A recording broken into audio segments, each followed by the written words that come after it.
Anak politisi PKB Edward Tanur, yakni Gregorius Ronald Tanur, divonis bebas seusai menganiaya kekasih hingga meninggal dunia.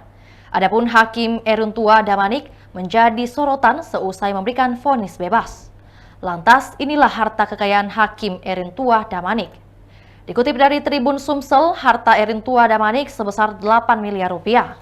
Angka itu berdasarkan data dari laporan harta kekayaan penyelenggara negara periodik tahun 2022.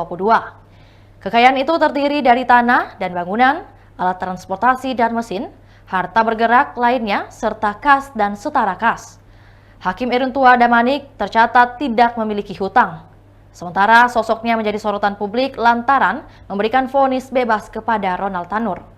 Eruntua Damanik mengatakan tidak cukup bukti menyatakan Ronald Tanur bersalah pada kasus 2023 silam. Eruntua Damanik merupakan hakim kelas 1A khusus dengan pangkat golongan pembina utama madya.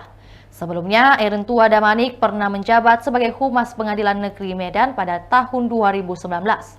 Ia diketahui memiliki orang tua asal Simalungun, Sumatera Utara.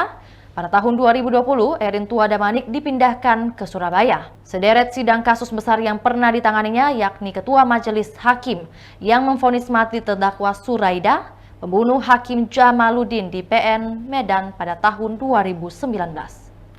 Itulah tadi berita Hot News kita pada hari ini. Saksikan berita Hot News lainnya hanya di kanal YouTube dan Facebook Tribun Timur. Download Tribun X sekarang, menghadirkan lokal menjadi Indonesia.